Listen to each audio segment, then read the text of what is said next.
How to solve matrix determinant. दोस्तों किसी matrix का डिटरमिनेंट कैसे हल करें यह अभी हम सीखेंगे।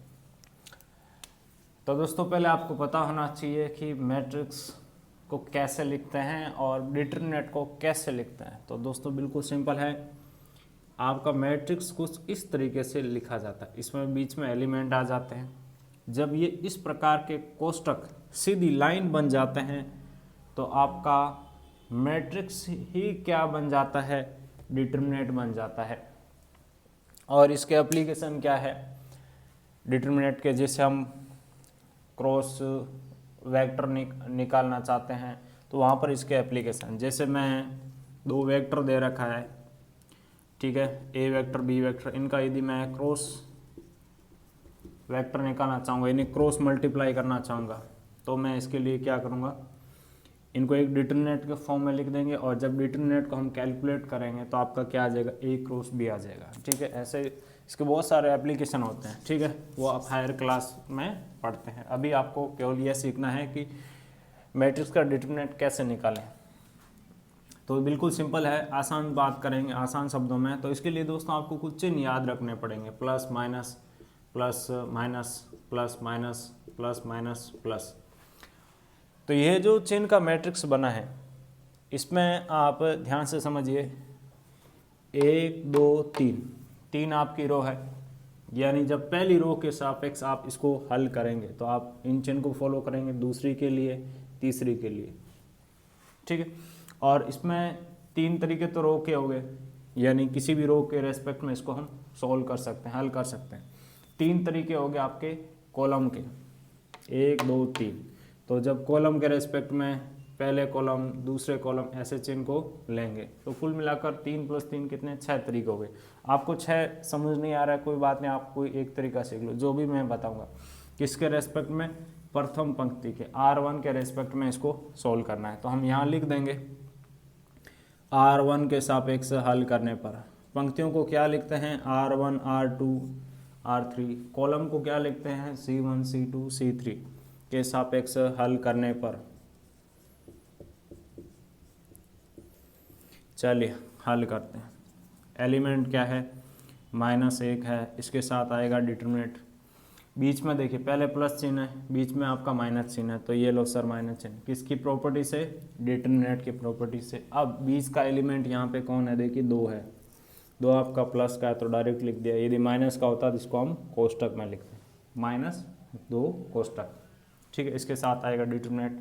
लास्ट में देखिए प्लस का चिन्ह है, ये लो सर प्लस का चिन्ह।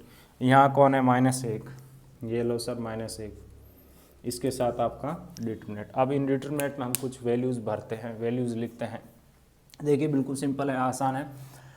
यहाँ पर हम किसको लिया है, -1 को। अब आपसे मैं क्वेश्चन पूछूं -1 की पोजीशन क्या है, ये कहाँ पे है, तो आप कहेंगे सर पहली पंक्ति में है और पहले कॉलम, इन दोनों को डिलीट कर दो, पीछे बचे कौन से एलिमेंट, 0 2 3 -5, इनको लिख दिया। अब इस 2 की बात करें तो ये कहाँ आ रहा है, यहाँ आ रहा है, इनको डिलीट कर दिया, पीछे बचा क्या, 2 -5 2 -5। अब -1 के पास गए तो इसको डिलीट, इसको डिलीट, पीछे बचा क्या, 2 0 -5 और 3, ठीक है। यहाँ तक कोई दिक्कत नहीं, यहाँ तक आसान है, यहाँ तक समझ आ गया। तो आगे बात करते हैं। देखिए अब ये जो डिटरमिनेंट बन रहे हैं ये क्या है, 2/2 ऑर्डर के डिटरमिनेंट है। जैसा कि आप जानते हैं ये हमारा कौन से ऑर्डर का था, 3/3 का है। देखिए इसमें नंबर ऑफ रो कितनी है, 3,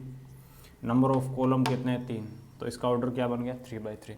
इसमें नंबर ऑफ रो कितनी, 1 2, नंबर ऑफ कॉलम 1 2, तो 2 रो है 2 कॉलम। पहली पोजीशन रो को बताती है, दूसरी पोजीशन कॉलम को बताती है, ठीक है, आसान है, यहाँ तक कोई दिक्कत नहीं है। अब देखिए इनका गुणा करना है, 0 गुणा -5 कितना आएगा, 0 आएगा। 0 किसी भी संख्या के साथ गुणा करते हैं क्या आता है आपके पास दोस्तों, 0 आता है। फिर क्या करना है, माइनस इनका गुणा, 3 गुणा 2 कितना आ गया, 6। अब सेम टू सेम यहाँ इनका गुणा, 2 गुणा -5 कितना आएगा दोस्तों, -10। फिर माइनस इनका गुणा करना है, तो -5 गुणा 2 कितना आ गया, -10 आ गया। प्लस माइनस गणित में माइनस होता है, इनका गुणा 2 गुणा 3 6 -5 गुणा 0 क्या आ गया, 0 आ गया। ओके, तो बिल्कुल सिंपल कैलकुलेशन है, मैंने कैलकुलेशन सारी लिख दी है। अब इसको हम थोड़ा हल कर लेते हैं। यहाँ देखिए माइनस माइनस गणित में हमेशा ध्यान रखिए प्लस होता है। यहाँ क्या आ गया, फाइनल चिन्ह प्लस, माइनस का 10 प्लस का 10 क्या हो गया, 0। यहाँ बात करते हैं 0 - 6 कितना आएगा, -6, -6 गुणा -1 माइनस माइनस प्लस हो जाएगा, कितना आ गया 6। यहाँ 6 - 0 6, 6 गुणा -1 कितना, -6, 6 - 6 कितना आ गया, 0। तो इस तरीके से इस डिटरमिनेंट का वैल्यू कितना निकला हमारे पास, 0 निकला। ओके, आसान है। देखिए थोड़ा सा आपको ध्यान रखना है, थोड़ी सी इसमें प्रैक्टिस चाहिए होती है दोस्तों, ऐसे ही ये आपको समझ नहीं आता है, काफ़ी अच्छी प्रैक्टिस करनी पड़ती है कई बार। जब समझ आ गया एक बार तो उसके बाद आप इसको आसानी से एग्ज़ाम में हल कर पाएंगे, एग्ज़ाम में लिख पाएंगे और पूरे में से पूरे नंबर आएंगे दोस्तों आपके।